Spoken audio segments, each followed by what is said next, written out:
delta del río Magdalena, un sitio declarado Ramsar por la Convención Ramsar, de los 6 sitios Ramsar que tiene Colombia. Y a lo largo del proyecto lo que vamos a poder ver es cómo poco a poco me he internado y he trabajado con esta comunidad para observar y contar un poco parte de su historia y de las formas como se han relacionado históricamente con este cuerpo de agua que es la Ciénaga. El río Magdalena cíclicamente entra a la Ciénaga, que es una entrada continental del Océano Atlántico al continente, y cíclicamente hace que las aguas a partir de inundaciones se conviertan en dulces, ¿sí? Entonces esta zona, este complejo lagunar, constantemente cada 6, 8 o 10 años, dependiendo de las lluvias en el país, el agua pasa de ser dulce a salada o salada dulce, ¿no? Es por eso que el proyecto toma este nombre, ¿sí? Y bueno, eso es un poco lo que vamos a observar en el desarrollo de la exposición. La exposición que hemos montado en Casa América Cataluña combina en realidad 3 proyectos míos de trabajo que abordan el agua, ¿sí? Uno es Con Nombre, que es como empecé a trabajar sobre el agua hace ya varios años y que ahora vamos a ir a la sala donde se encuentra este trabajo. Y otro es Magdalena, que lo hago a partir de una beca de creación que me dio el Ministerio de Cultura el año pasado. Estas 2 imágenes con una tercera que está en la exposición hacen parte de este otro proyecto en donde recorrí el río Magdalena y sus afluentes, es decir, no solo el cuerpo de agua de la cuenca del río Magdalena, sino también recorrí sus afluentes, como lo es el río Cauca. Esta es una imagen del río Cauca, ¿sí? En el departamento del Cauca. Y también recorrí algunos de sus ríos más pequeños, ¿no? En el proyecto lo que hice fue tender unos puentes entre cómo se construye y cómo se construye la historia, cómo hemos modificado el paisaje y cómo esto se relaciona con la memoria social. Entonces es sumamente pertinente para un proyecto como Dulce y Salada, que habla sobre el delta del río Magdalena también. Entender un poco qué era lo que pasaba a lo largo del río, ¿no? Y termina sucediendo que en el río pasan muchas cosas. El río que nace en lo alto del Cauca, en la estrella fluvial del Cauca, entre el Huila y el Cauca, exactamente en el departamento del Huila, es un río al que llamamos Magdalena y el que ha tenido miles de nombres como Huacacayo, o la tumba de los muertos, o varias toponimias. Es un río que atraviesa el país, ¿sí? Que pareciese que llevara el mismo nombre, pareciese que fuese el mismo río, pero el río se va transformando y la relación que tienen las personas con el río se va transformando. Entonces son muchos ríos, son muchos fragmentos de las miradas y de la comprensión del río, pero al final lo que entendemos es que han pasado muchas cosas a nivel histórico, ¿no? Es un lugar donde han desaparecido muchos cuerpos a través de la historia de la guerra en Colombia, donde se han lanzado muchos desaparecidos del país, donde se están construyendo grandes hidroeléctricas, ¿sí? Donde se está acabando la vida de los pescadores de alguna manera, donde se han introducido nuevas especies, donde la minería ya ha acabado algunos de los ríos del país.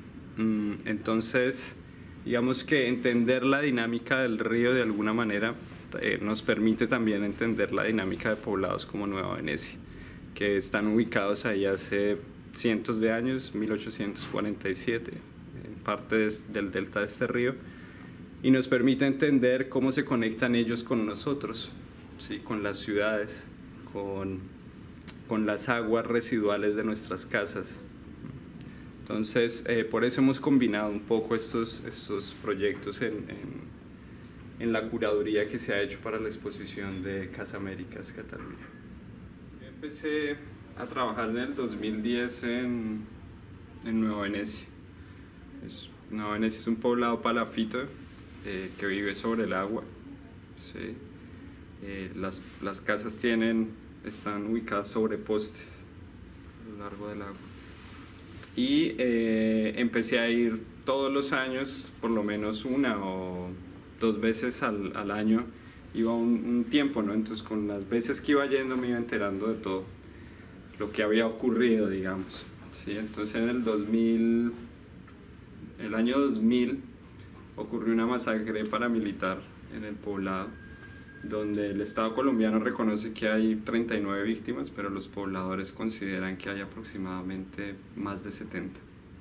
¿Sí? Las Autodefensas Unidas de Colombia entraron y asesinaron a pescadores y habitantes de la comunidad.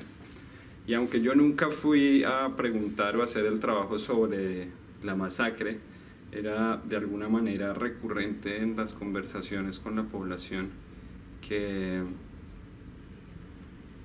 surgía este tema, ¿no?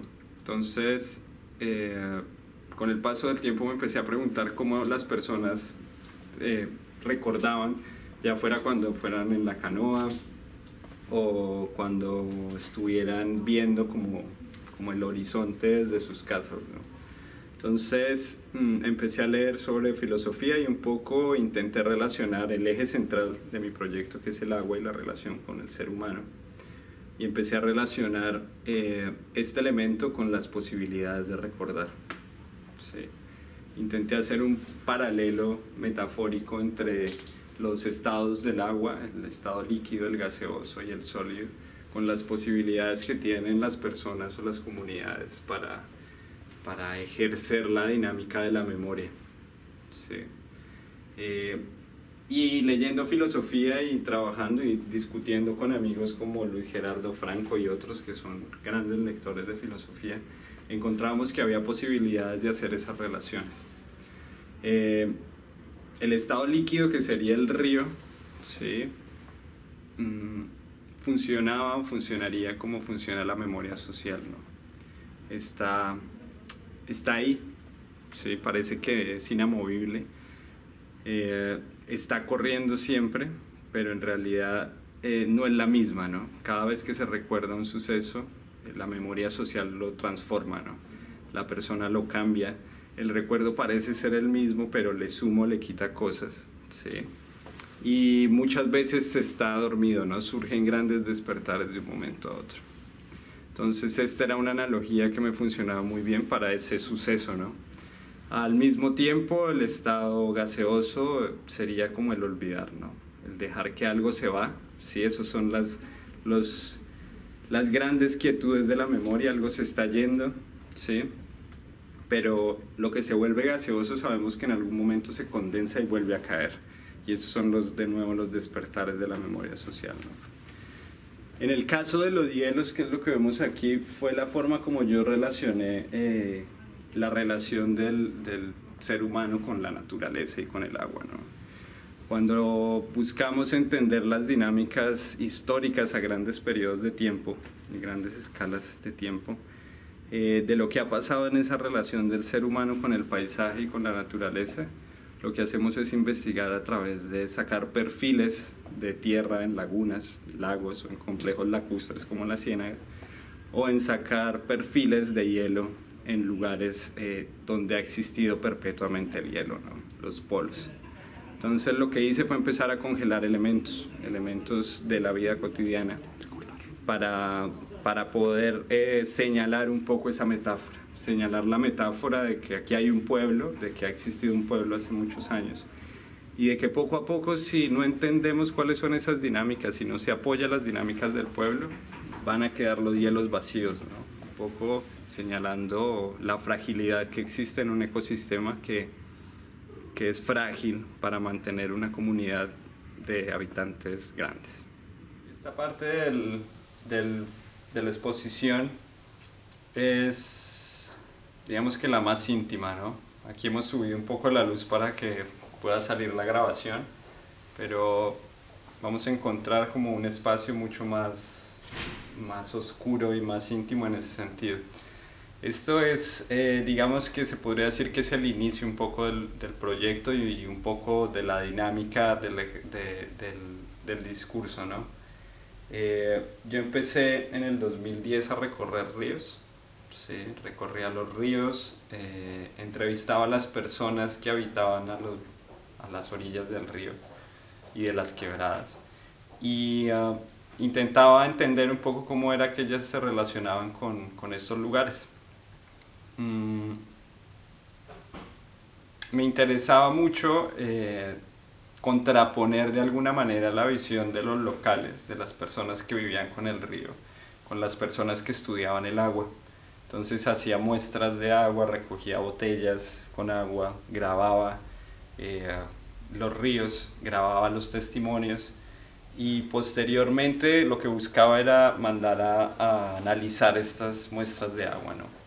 Lastimosamente el laboratorio con el que envié a analizar las muestras de agua perdió mis botellas de agua y las muestras y perdí un poco el trabajo, pero eso me permitió avanzar en otras dinámicas, ¿no? Entonces avancé en buscar otro lugar para trabajar, en continuar el proyecto, pero quedaron todos los audios, quedaron los retratos que hice en esa época, las personas con las que me encontré, y estas son las zonas donde nacen los ríos, es decir, son las personas que de alguna manera cuidan la parte alta de la montaña, que se relacionan con los ojos de agua, que buscan que las vacas no suban hasta donde está naciendo el ojo de agua, ¿sí? Y empecé a buscar las cosmovisiones de estos pueblos, ¿no? Casi todos los pueblos en el Cauca son hijos del agua, ¿sí? Entonces los Nasa son hijos del agua, los ambalueños son hijos del agua, los Misak son hijos del agua y el aro iris, que es el arco iris, ¿sí? Y así muchas de estas culturas,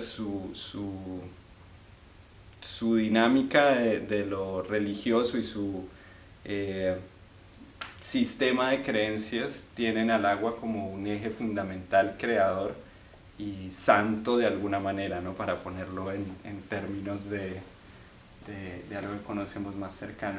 Entonces en esta sala de la exposición vamos a encontrar unos retratos y unos audios que son unos audios en Nasa, donde nos explican cuál es la relación que tiene la comunidad Nasa en el Cauca o los países como se les ha conocido, que es una comunidad que nunca, en las zonas de tierra adentro, nunca fue conquistada de forma armada por los españoles, sino que los conquistaron a través de la religión, ¿no?